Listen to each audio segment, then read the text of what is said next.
All right, so the recent beef between Steven Crowder and Ben Shapiro's The Daily Wire kind of gave me a reminder in terms of how a lot of these right-wing pundits are funded and supported and backed by billionaires and corporate America. And essentially, their job is to just go be good little mouthpieces for the status quo, whether that comes to economic issues that could potentially benefit working class people, or whether it comes to issues that could benefit the entirety of humanity and the planet for that matter, like climate change. And so I got a bunch of different clips here lined up from some of our favorite right-wing political grifters. Here we have Dave Rubin. We also have Larry Kudlow, who is probably the single worst economist on the face of the planet, gets pretty much every single prediction that he has wrong. And then on top of that, we have Jordan Peterson lined up here, and some more information for you guys in a second as well. But I just wanted to run through some of these takes so that you can see, number one, how lazy and how much lack of effort there is behind a lot of these grifters, especially with somebody like Dave Rubin, but also just some of the bizarre arguments and deflections that they will use to distract away from the fact that the fossil fuel corporations, who in many cases directly or indirectly finance these people's careers, are absolutely obliterating the planet for the sake of their own profits. So let's just go ahead here and start with good old Dave Rubin giving us his hyper-intellectual take on why climate change is not something we should really particularly care about. Oh, shut up. I have just had it with these people. Everything is going to be fine, guys. I mean, I do realize we have to, ruin these people's lives and get them out of our way. But, the planet is going to be just fine. Things might change a little bit and, okay, water might rise. Some of those things might all be possible. And I actually believe the jury is out on those things. If there was ever a show to cancel me on, it'd be this one, because these people freak out unless you bow to their climate gods. I just refuse to do it. But humans always find a way. Jeff Goldblum, Jurassic Park, life finds a way, okay? We're gonna be okay. Or we should be looking into other things that are Elon Musk is doing. I don't know, maybe go to Mars if you think it's so terrible here. But they don't seem to be focused on that. They seem to be focused on what we can do to control people here on planet Earth, okay? So they're freaking out. Mass extinction is coming. Mass extinction's coming. I got a mass extinction for you people. Oh, Okay, I don't know what the fuck that end of that clip was, but I mean, listen, again, how lazy could you be with your defense of the status quo, with your defense of these fossil fuel companies, right? I mean, he just kind of says things that are actually potential threats that could happen, and I'll circle back around to the potential for mass extinction events because of climate change here in a minute. That sort of ties into another clip that we have of Jordan Peterson as well. But I mean, what is the real argument here? I mean, he kind of reminded me of Ben Shapiro's famous clip where he says that, we might have some rising water levels or whatever, but people who live on the coast, which is, by the way, just a vast majority of the population of the world lives on coastlines. But Ben Shapiro was basically like, you could just sell your house, right? And the famous response to that is like, well, who the fuck are you going to sell your house to? Aquaman? I mean, this is a perfect, replication of that same exact kind of mindset. Oh, we might have some sea level rise and some other consequences, but we'll move those people around, something Jurassic Park. Maybe we'll go to Mars because Elon Musk is our heroic billionaire capitalist savior of the world or something like that. I mean, so many things that are almost not even worth getting into actual detailed responses on because of how stupid they are at surface level or at face value, right? But specifically on the Elon Musk thing, because of course, Dave Rubin would be a complete bootlicker for somebody like Elon Musk, who has made many promises in the past in terms of getting us to Mars. In fact, just as a reminder here, in 2011, Elon Musk promised to put a man on Mars in 10 years. Okay, so we're, 12 years later at this point? Still no men on Mars, really not even in the foreseeable future could we have something on Mars, let alone setting up some sort of an alternate Earth 2.0 or something, which I guess is what Dave is suggesting here, that, instead of actually looking after the viable planet that we have right now, we should just go move to Mars and terraform an entire different planet. I mean, that's how delusional they think that we are, right? They think that you are going to accept that it would be easier to terraform an unlivable planet into a Earth-like planet instead of just tackling the fossil fuel companies. I mean, really, that's how stupid he thinks that his viewers are, and maybe they might be. But I mean, again, The idea that you're going to go build an entire different planet instead of addressing some of the pretty simple things that we could do here to address climate change. I mean, what planet? I mean, no pun intended. What planet are these people living on? And I mean, again, on the Mars take as well, and with Elon Musk as well, it's just capitalist, PR. That's all that he's doing right now. He doesn't have an intention of like saving humanity, even in the most, ridiculous, wildest dreams of somebody like Elon Musk. You're gonna have what, like a couple dozen people that maybe go to Mars on some sort of an adventure, some sort of a trip. This isn't like a feasible plan for the future of humanity. And, especially when he talks about Jurassic Park there and, oh, life finds a way. Well, yeah, nobody is saying that the Earth is going to instantaneously burst into a ball of flames and eradicate every single living being and every piece of plant life on the face of the planet. Okay, nobody's saying that. That's how he wants you to think about the catastrophic impacts of climate change. That's not what we're talking about. We're talking about destabilizing effects of our global communities, right? We are talking about not only things like sea level rise, but the spread of communicable diseases as, different insects are able to travel to different environments they previously couldn't have. We are talking about mass extinction of, by some estimates, upwards of like a third of species that live on the planet right now. We're talking about mass migration events as entire swaths of land, like in the Middle East, become completely uninhabitable. Okay, we're talking about potential wars over resources like water in the future. And these people turn around and they're just like, well, life is going to find a way. Well, maybe life in general will find a way out of this mess eventually. The Earth isn't going to disappear. The Earth isn't going to, collapse in on itself like a black hole or something like that. But that doesn't mean we're not going to have potentially millions and millions, if not billions, of people who are either killed or displaced by the effects of climate change, not to mention all of the other, trillions of other animals and species that will also be impacted by this. I mean, it's like they have this idea in their head that saying life finds a way is the same as saying that global civilization is going to remain completely unaffected. Those are not even remotely the same things, but that's, Dave Rubin for you, okay? And honestly, I think he's probably the single laziest right-wing grifter that I know of, at least, or maybe lazy isn't the right word because I don't know how often he does his show or how much work he puts in or whatever. It comes across as lazy to me, but really maybe a more accurate word would just be like an idiot, like he's the biggest dumb guy grifter on the right, which is kind of saying a lot, but it's just like stuff that's not even really worth getting into because he's just so goddamn stupid with it. But we're going to move on here to another take from Larry Kudlow, Fox's, most forefront economic analysis. And he is going to come out here and basically say that we shouldn't address climate change because something windmills are doing bird genocide. Okay, so let's just go ahead and jump into this one here. Where you capture the carbon and push it underground.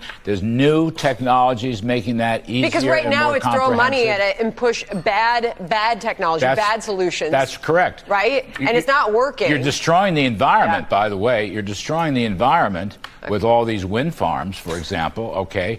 Killing whales, killing birds, killing everything. He doesn't understand economics. He's attacking... Okay, I mean, again, there's just so much that you could say about that. No, we're not destroying the environment by using all of these fossil fuels, ejecting all of this methane and CO2 into the atmosphere, carbon dioxide into the atmosphere that is causing this warming effect over time and destabilizing the entire global weather patterns and all of that. No, that's not destroying the environment. It's actually the wind farms that are destroying the environment because you see, they are killing simply all of the birds that have ever existed. Now, I did do a little bit of follow-up research here on this clip after it was posted, just to see, like, because I was curious about it, how many birds are actually killed by wind farms. Obviously, it wouldn't come remotely close to how many are going to be killed by climate change and that are killed on a yearly basis, but just to give you guys a little bit of perspective here, cats, okay, like pet animal cats, kill more birds per year on an annual basis, okay, than wind farms do, okay? So that's what we're talking about here.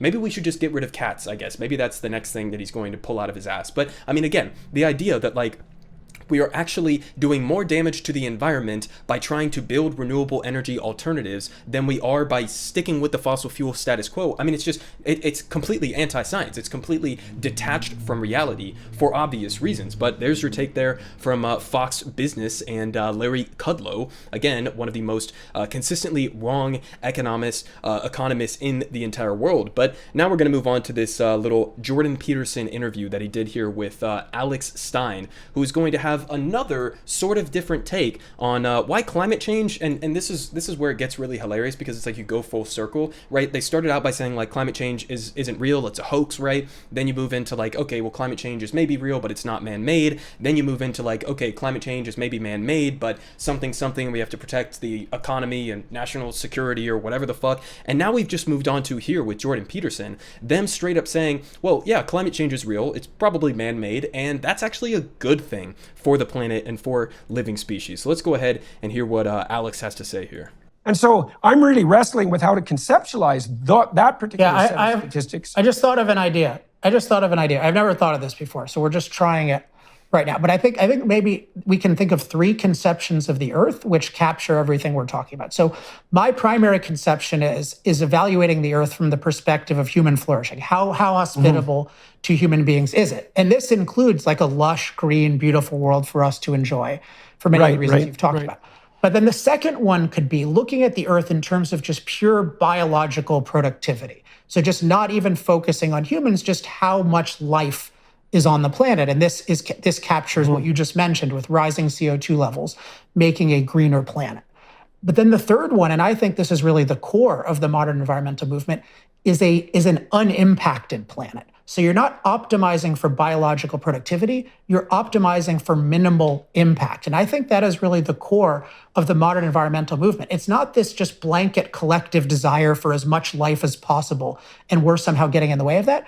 It's specifically against us. And I think you brought up the perfect example, which is the climate catastrophe movement's total non-interest in kind of the obvious biological productivity benefits of more CO2. And okay. So again, we've come full circle. No, climate change is real, it's man-made, and it's based as fuck. We love climate change. We want more climate change. Pump those fossil fuel, baby. I mean, this is what he's saying here. What are we even talking about, man? So he's talking about basically saying that because there is more CO2 in the atmosphere, potentially, theoretically, that could produce what? More life in the future, because there's more CO2 that, plant life or whatever is able to use to their benefit, and it'll create a flourishing of life at some point down the road. What are you talking about, my guy? Okay, first of all, the reason why we say we want minimal impact on our current environment and the current order of species and how our global systems work is because if you disrupt that system, that could have catastrophic consequences. If you have thousands and thousands of species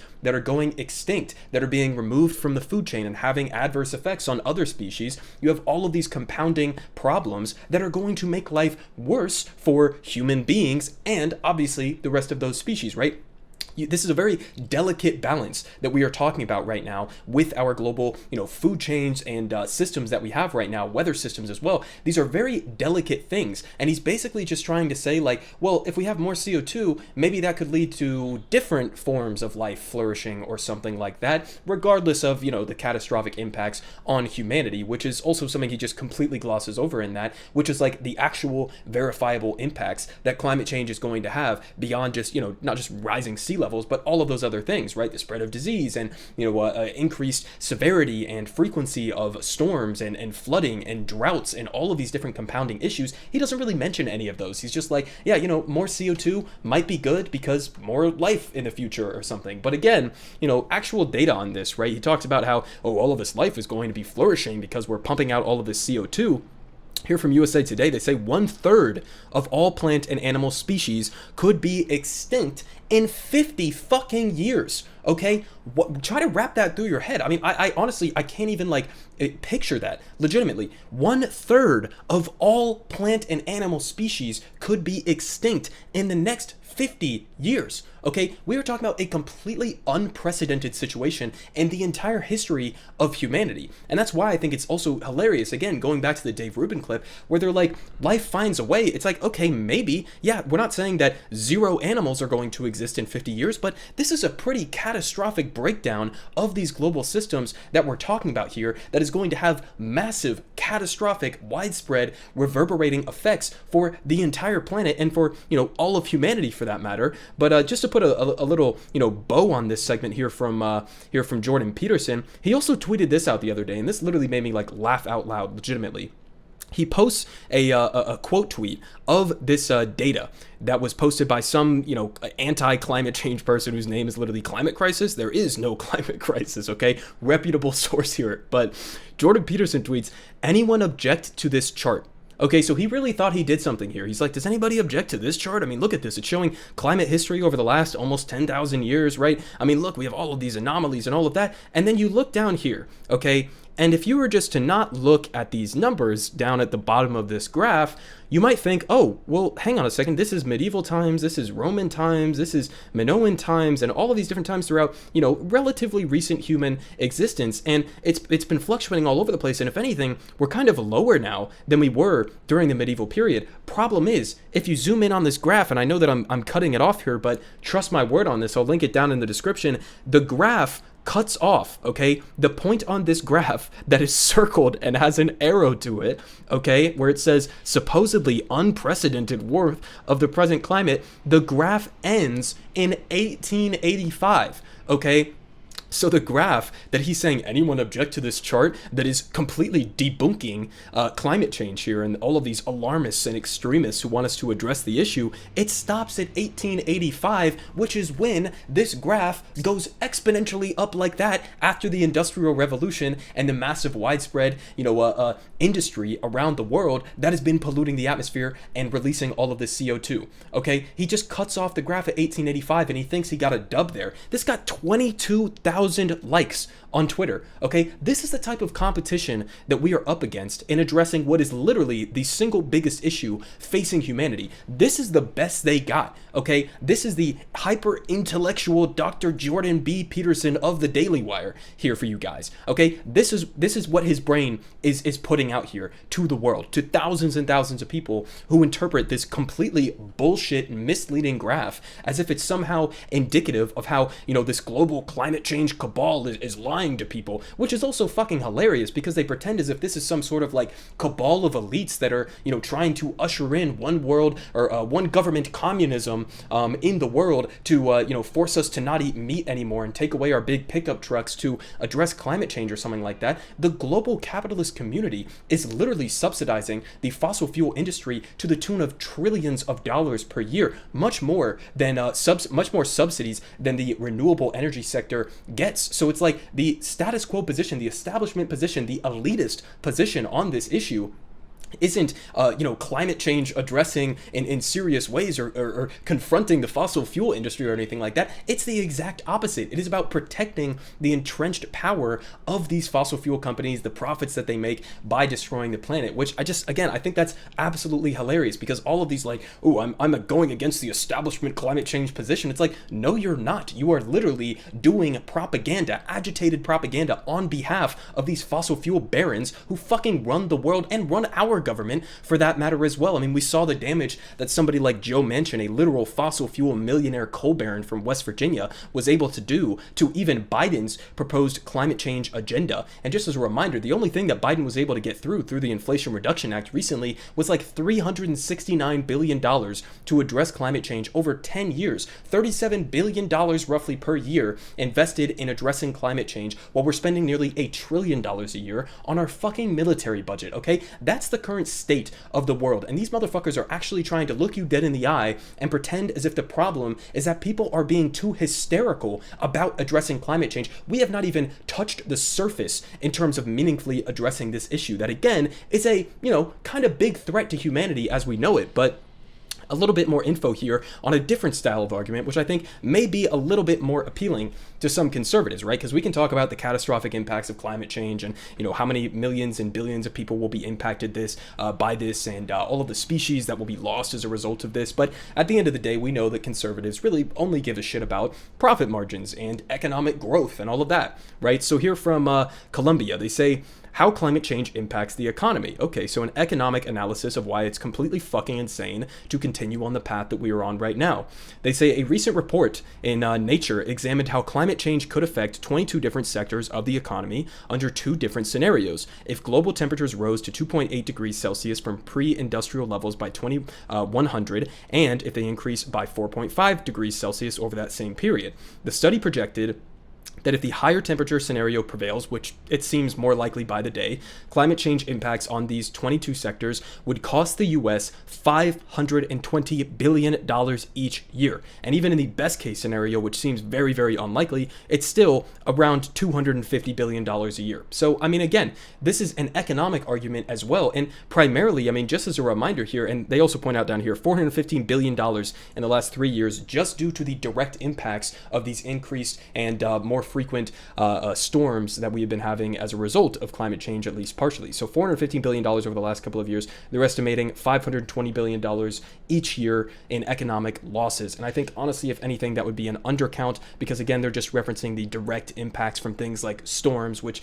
doesn't account for a whole host of other tangential issues as well that come as a result of climate change. And the flip side to this is something like the Green New Deal, right, which conservatives constantly freak out about and pretend as if it's like some big, scary communist agenda or whatever. But primarily what this is, similar to the New Deal, is economic growth and job creation. It's just job creation that is also going to help play a role in saving the planet, right? So, I mean, this is an area where you could potentially have millions and millions and millions of good paying union jobs for the future while also addressing climate change, while also, if you want to use an anti-China sort of hawkish, position on the ongoing Cold War II electric boogaloo, right? This is also something where we could get a jump out ahead of China and their investments that they're making in renewable energies and all of that. We could be leading the future of the world in renewable energies. This is inevitably going to happen. We are going to die or have to make this adjustment away from fossil fuels and towards renewable energy. Why are we not chomping at the bit and throwing every single bit of subsidization that we give to the fossil fuel industry? Why are we not giving that to the renewable sector, okay, and actually leading the charge on this issue? I mean, again, it's not even just about saving the planet, which, like, I guess some people don't give a shit about that apparently, but, even if you want to completely ignore that side of the argument, the economics are also lining up on the side of renewables. We're just clinging on to this dying fossil fuel industry for what? Because these fossil fuel corporations have that much of a sway over our global politics, over our domestic US political system. I mean, that's as simple as it is. And again, I mean, the reminder there about this Steven Crowder versus Daily Wire beef that's been going on over the last couple of days, and you just see how brazen it is, how obvious it is that these motherfuckers are working on behalf of corporate America, right? They can pretend to rail against the elites and all of these different things all day long, but at the end of the day, they are literally just protectors of the status quo. And it just so happens on this issue surrounding climate change, that status quo is going to have some pretty fucking catastrophic consequences. Everyone is saying good Politic guy has the best Politic. Believe me, no one does it like you.